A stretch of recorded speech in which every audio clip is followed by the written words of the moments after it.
দুই ধৰণে কৰিব লাগিব। এটা হ'ল যে জুবিন গাৰ্গ ডাঙৰীয়াক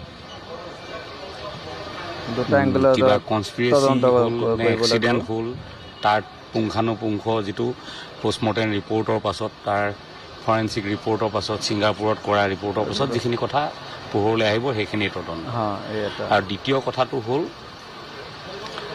যে ইকনমিক অফেন্স, যে তেখেতৰ টকা পইচা কোনোবাই আত্মসাত কৰাৰ কিবা ৰাস্তা উলিয়াই লৈছিল নেকি, যে তেখেতৰ নিধনৰ পিছত কোনোবা মুনাফা হ'ব, কিবা তেখেতৰ ভাল হ'ব, এনেকুৱা কিবা সম্ভাৱনা আছিল নেকি, এই অৰ্থনৈতিক গোটেই কথাখিনিও মানে তদন্তৰ আওতালৈ আনিব লাগিব। এই দুটা তদন্ত কৰিলে হ'ব।